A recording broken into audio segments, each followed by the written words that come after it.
ചോദ്യം ഒന്ന് ടീച്ചർ ഇപ്പൊ പറഞ്ഞുതരാം.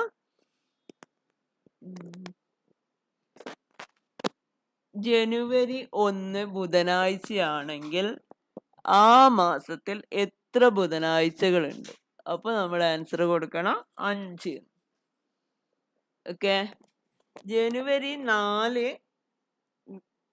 വെള്ളിയാഴ്ചയാണെങ്കിൽ ആ മാസത്തിൽ എത്ര വെള്ളിയാഴ്ച ഉണ്ട് എന്ന് ചോദിച്ചു കഴിഞ്ഞാല് 4 എന്ന് പറയേണ്ടി വരും. അപ്പൊ 31 ആണെങ്കിൽ ആദ്യത്തെ ഡേറ്റ് 3 5 ബാക്കിയുള്ളതൊക്കെ 4 ആയിരിക്കും. 30 ദിവസമാണെങ്കിൽ ആദ്യത്തെ 2 5 ബാക്കിയുള്ളതൊക്കെ 4 വീതമാണ് ഉണ്ടാകുക ബാക്കിയുള്ള ദിവസങ്ങളും. ക്ലിയർ അല്ലേ? അപ്പൊ അടുത്ത ചോദ്യം, അടുത്ത പാഠത്തിലേക്ക് പോവാം. ഇതിൽ ഇനി അത്രയൊക്കെ പെട്ടെന്ന് പറഞ്ഞു തരാൻ പറ്റിയ ഭാഗങ്ങളുള്ളത്, അതൊക്കെ ഒന്ന് ഓർത്തെടുക്കാം. ഓക്കെ. അടുത്തത് ആയിരങ്ങൾ ചേരുമ്പോൾ. ഇവിടെ ആയിരങ്ങൾ ചേരുമ്പോൾ എന്നുള്ളതില് എണ്ണൽ സംഖ്യകളുടെ തുക വരുന്നുണ്ട്. എണ്ണൽ സംഖ്യകളുടെ തുക എങ്ങനെയാണ് നമ്മൾ ചെയ്യുന്നത്? തുടർച്ചയായ എണ്ണൽ സംഖ്യകളുടെ തുക 1 മുതൽ 100 വരെയുള്ള എണ്ണൽ സംഖ്യകളുടെ തുക എന്ന് പറഞ്ഞാല് നമ്മൾ എന്താ ചെയ്യാ? 100ന്റെ കൂടെ 101 ഒന്ന് കൂട്ടിയത് ഗുണിച്ചിട്ട് 100ന്റെ കൂടെ 101 ഗുണിക്കണം. ഓക്കെ. ഗുണിക്കണം 101 എന്നിട്ട് അതിന്റെ പകുതി കാണും. അത് നിങ്ങൾക്ക് വേണമെങ്കിൽ 100ന്റെ പകുതി 50 കണ്ടിട്ട് 50 ഗുണിക്കണം 101 ചെയ്താലും മതി. അത് എത്ര ആൻസർ കിട്ടുന്നതെന്ന് അറിയാലോ? 5050 കിട്ടുക. ഇതറിയാം എല്ലാവർക്കും. ഇനി 1 മുതൽ 100 വരെ എന്നല്ല, 1 മുതൽ 51 വരെ 50 വരെ എന്ന് പറഞ്ഞാൽ 50 ഗുണിക്കണം 51/2. ഓക്കെ. ചെയ്യാൻ അറിയാലോ. ഇനി 1 മുതൽ 49 വരെയുള്ള 1 മുതൽ 49 വരെയുള്ള ഒറ്റ സംഖ്യകളുടെ തുക എന്ന് ചോദിച്ചു കഴിഞ്ഞാല് ഈ 49ന്റെ കൂടെ മനസ്സിലാക്കണേ 1 കൂട്ടുക. ഒറ്റ സംഖ്യ ആയതുകൊണ്ടാണ് 49 എന്ന് തന്നത്.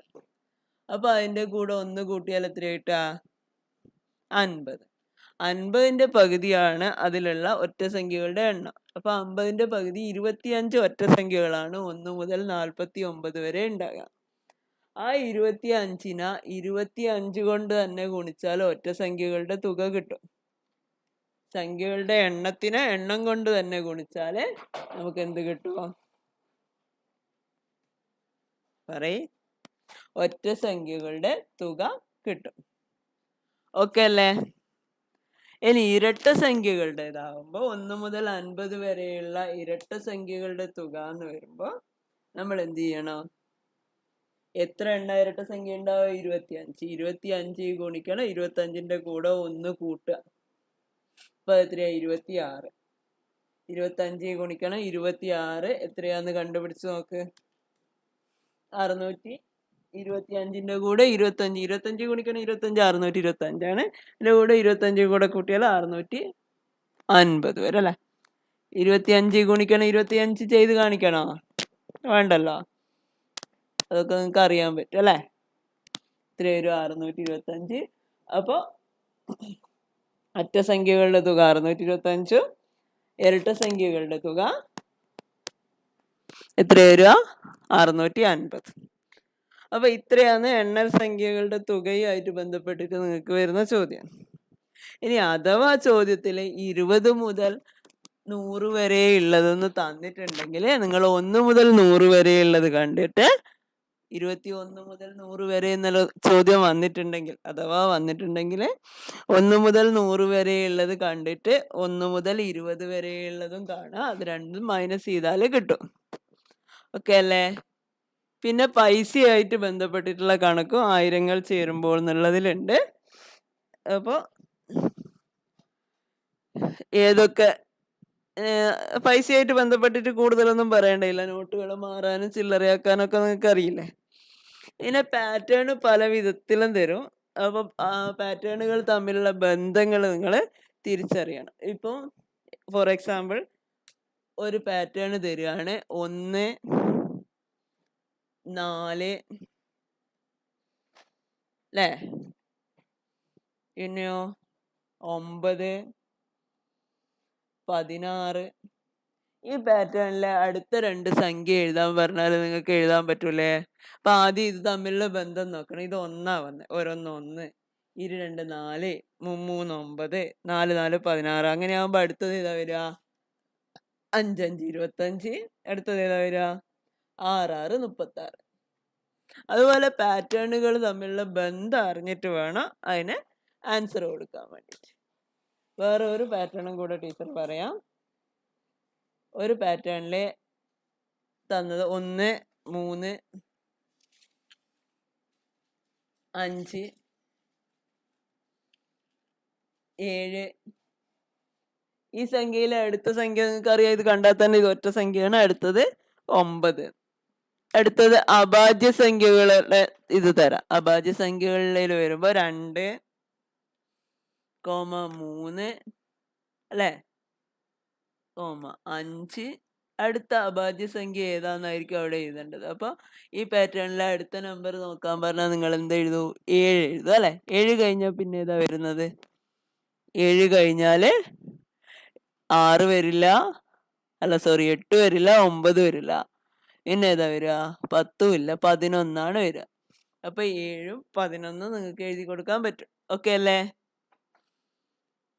ആയിരങ്ങൾ ചേരുമ്പോൾ എന്നുള്ള പാഠത്തിൽ ഇത്രയൊക്കെ വരുന്നത്. പിന്നെ 2 അക്ക സംഖ്യ ഗുണിക്കാനും കൂട്ടാനും ഹരിക്കാനും ഒക്കെ നിങ്ങൾക്ക് അറിയാമെന്ന് കരുതട്ടെ. അടുത്തത് കൂടുതലും കുറവും. ഇതിലാണ് എത്ര കൂട്ടിയാൽ എന്നുള്ള ചോദ്യം വരുന്നത്. അപ്പൊ നിങ്ങളോട് പറയാണ് 1945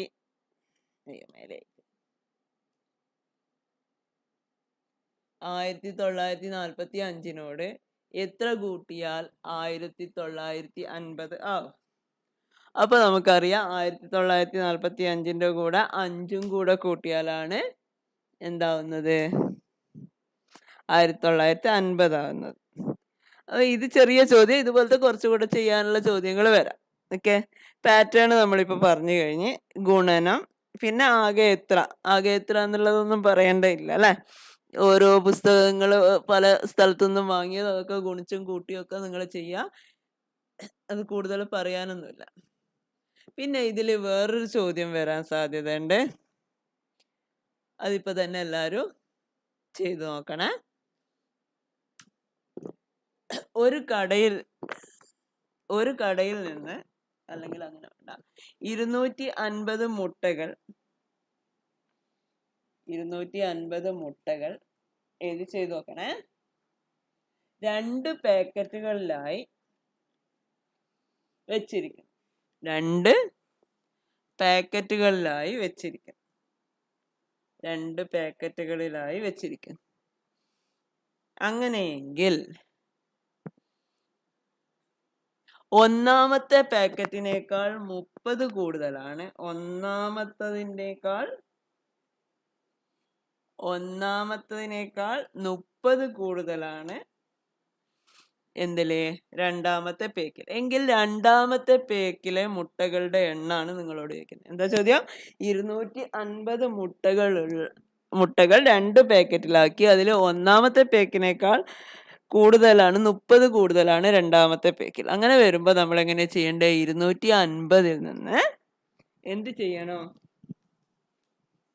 ആദ്യം പറഞ്ഞ അധികമുള്ള മുട്ടയില്ലേ, രണ്ടാമത്തെ പാക്കിൽ അധികം ഉണ്ട്. എത്രയാണുള്ളത്? 30 മുട്ട.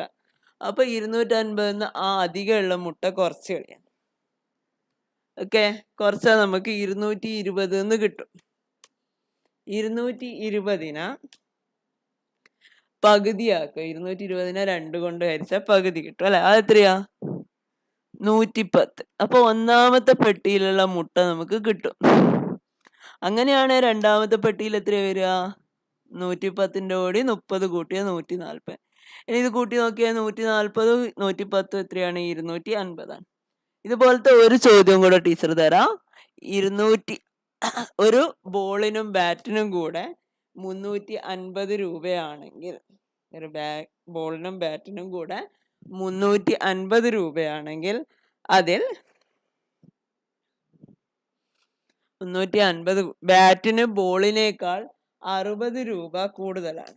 ബാറ്റിന് ബോളിനേക്കാൾ 60 രൂപ കൂടുതലാണ്. അങ്ങനെയെങ്കിൽ ബാറ്റിന്റെ വില എത്ര? അപ്പൊ നമ്മൾ എന്ത് ചെയ്യണം? നേരത്തെ ചെയ്ത പോലെ തന്നെ 350 60 കുറക്കാം. 350 60 കുറച്ചാല് എത്ര ആൻസർ കിട്ടും മക്കളെ? 290 ആൻസർ കിട്ടുന്നത്. ആ 290 നിങ്ങൾ എന്ത് ചെയ്യണം? പകുതിയാക്കണം. 290 പകുതിയാക്കിയാൽ എത്രയാ ഉണ്ടാകുക? 90 പകുതിയാക്കിയാൽ 45 അല്ലെ? 200 145 രൂപയായിരിക്കും എന്തിന്റെ വില? ബോളിന്റെ വില. അങ്ങനെയാണെങ്കിൽ ബാറ്റിന്റെ വില എത്രയാ? പറയ്. ബാറ്റിന്റെ വില അതിന്റെ കൂടെ എന്ത് കൂട്ടിയാ മതി? 60 കൂട്ടിയാ മതി. 60 കൂട്ടിയാൽ എത്ര കിട്ടുക? 140 60 200 205 കിട്ടും. കിട്ടുമല്ലോ. 205. ഇത് ശരിയാണോ എന്ന് നോക്കുക. എങ്ങനെ നമ്മള് 205ന്റെ കൂടെ നേരത്തെ കിട്ടിയ 290 കൂടെ കൂട്ടുക. സോറി,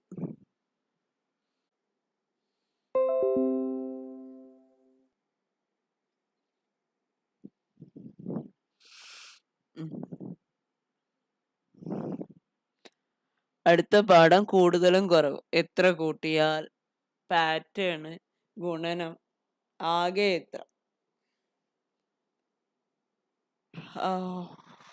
ഇതൊക്കെ നമ്മൾ ചെയ്തതല്ലേ? ഇതിപ്പോ ചെയ്ത് കഴിഞ്ഞ പാഠം. അടുത്തത് വരുന്നത് രൂപങ്ങൾ വരക്കാം. രൂപങ്ങൾ വരക്കാം എന്നുള്ള പാഠത്തിലെ ചുറ്റളവ് കാണാൻ നിങ്ങൾക്ക് അറിയാം. രൂപങ്ങൾ ഏതൊക്കെയാണെന്ന് അറിയാം. വക്കും മൂലയും ഒന്നുമില്ലാത്ത ജാമിതീയ രൂപം എന്താണ്? വക്കും മൂലയും ഒന്നുമില്ലാത്ത ജാമിതീയ രൂപമാണ് വൃത്തം. അതറിയാം. രൂപങ്ങൾ ഏതൊക്കെയാണ്? ത്രികോണം, ചതുരം, വൃത്തം. അങ്ങനെ നിങ്ങൾ കുറെ പഠിച്ചിട്ടുണ്ട് അല്ലെ? ഇതിൽ ഇപ്പൊ പുതിയതായിട്ട് വരുന്ന ഒരു ചോദ്യം ഉണ്ട്. എന്ത്? ഒരു സമചതുരത്തിന്റെ ചുറ്റളവ് 132 സെന്റിമീറ്റർ ആണെങ്കിൽ ഒരു സമചതുരത്തിന്റെ ചുറ്റളവ് 100 ടീച്ചർ വരക്കാം. ഒരു സമചതുരത്തിന്റെ ചുറ്റളവ് 132 എങ്കിൽ ഇതിനെ നേർപകുതിയാക്കിയാൽ കിട്ടുന്ന ചതുരത്തിന്റെ ചുറ്റളവ് എന്ന ചോദ്യം വരുന്നത്. അപ്പൊ നിങ്ങൾക്ക് 142 സെന്റിമീറ്റർ ഉള്ള സമചതുരം എന്ന് പറഞ്ഞുകൊണ്ട് 132 നിങ്ങൾ 4 കൊണ്ട് ഹരിക്കണം. ടീച്ചറെ ക്ലാസ് കാണുന്നവർ ആരെങ്കിലും ടീച്ചറെ ചാനൽ സബ്സ്ക്രൈബ് ചെയ്തില്ലെങ്കിൽ ഒന്ന് സബ്സ്ക്രൈബ് ചെയ്യുക, ലൈക്ക് അടിക്കുക, കമന്റ് ചെയ്യുക. ഓക്കെ, ടീച്ചർ സപ്പോർട്ട് ചെയ്യുക. ഓക്കെ, പിന്നെ ഇത് കഴിഞ്ഞതിന് ശേഷം ടീച്ചർ നാളത്തെ ഉത്തര സൂചികയും ഇടുന്നതായിരിക്കും. അത് വെച്ച് നിങ്ങൾക്ക് നിങ്ങളെ മാർക്ക് കണക്ക് കൂട്ടാനും പറ്റും. അപ്പൊ എല്ലാവരും ഇപ്പൊ തന്നെ സബ്സ്ക്രൈബ് ചെയ്യുക. ചാനല് സബ്സ്ക്രൈബ് ചെയ്തുകൊണ്ട് നിങ്ങൾക്ക് നഷ്ടമൊന്നുമില്ല. പിന്നെ ടീച്ചർക്കൊരു ഉപകാരമോ അല്ലേ? വലിയ പണിയുള്ള കാര്യമാണോ ഒന്ന് സബ്സ്ക്രൈബ് ചെയ്യുക എന്നുള്ളത്? താഴെ തന്നെ പോയി ഒന്ന് ആ ചുവന്ന ബട്ടണിൽ അമർത്തുക, ഒരു ലൈക്കും തരിക ടീച്ചർക്ക് കേട്ടോ. ഓക്കെ അല്ലേ? അപ്പൊ നമുക്ക് ഇവിടെ 132നെ 4 കൊണ്ട് ഹരിക്കുക. 132 ഹരിക്കണം 4 എത്രയാ കിട്ടുക? 33 എന്ന് കിട്ടും. ഒരു വശം 33 ആയിരിക്കും. അങ്ങനെയാവുമ്പോൾ 4 വശവും 33 നമുക്കറിയാം. ഇനി നമ്മൾ ഇതിനെ നേരെ പകുതിയാക്കിയാൽ എന്താ ചോദ്യം? പകുതിയാക്കിയാൽ കിട്ടുന്ന ചതുരത്തിന്റെ ചുറ്റളവാണ് ചോദിക്കുന്നത്. അങ്ങനെയാവുമ്പോൾ നമ്മൾ ഈ പകുതിയിൽ ഒരു വര ഇട്ട് വെക്കാം. അല്ലാണ്ട് വെറുതെ 132ന്റെ പകുതി എഴുതിയൊന്നും കൊടുക്കരുതേ. 66 എന്ന് എഴുതുന്നവരുണ്ട്. അത് പറ്റൂല. ഇവിടെ 33, ഇവിടെ 33, ഇവിടെ എന്തുണ്ടാവും? അതുകൊണ്ട് തന്നെ ഇത് 33 ആവും. ഇങ്ങനെ ആവുമ്പോ ഇതിൽ ഈ 2 ഭാഗവും 33 ആയിരിക്കും. ഇത് രണ്ടും കൂടെ കൂട്ടിയത്. അല്ലെങ്കിൽ ഇവിടെ 16.5, ഇവിടെ 16.5 ആയിരിക്കും. അപ്പൊ നമുക്ക് ഈ 4 വശം കൂട്ടിയതിന്റെ ചുറ്റളവ കിട്ടണ്ടേ. അപ്പൊ 33 66, 16ഉം 16.5 16.5 ഒരു 33 കൂടെ കിട്ടും. അപ്പൊ 3 33 എത്രയാ വരിക? 99 സെന്റിമീറ്റർ ആണ് ഉത്തരം വരിക. ഓക്കെ അല്ലേ? അപ്പോൾ ഇത്രയാണ് നമ്മൾ പുതുതായിട്ട് ഓർത്ത് വെക്കേണ്ട കാര്യം. ഇതുപോലത്തെ വേറെ ചോദ്യം തന്നു കഴിഞ്ഞാൽ നിങ്ങൾ വേഗം ആ സമചതുരം അവിടെ വരച്ചു നോക്കുക, എന്നിട്ട് അതിൻ്റെ പകുതി മുറിക്കുക, അപ്പോൾ വശങ്ങൾ ഏതൊക്കെയാണെന്ന് കിട്ടും, എന്നിട്ട് ചുറ്റളവ് ചെയ്യുക കേട്ടോ. അല്ലാതെ വെറുതെ ഗസ് ചെയ്ത് പകുതി എഴുതരുതേ. 99 സെന്റിമീറ്റർ ആണ് കിട്ടുന്നത്. അധിക കുട്ടികളും ചെയ്യുന്ന 66. 66 ചെയ്യരുത്.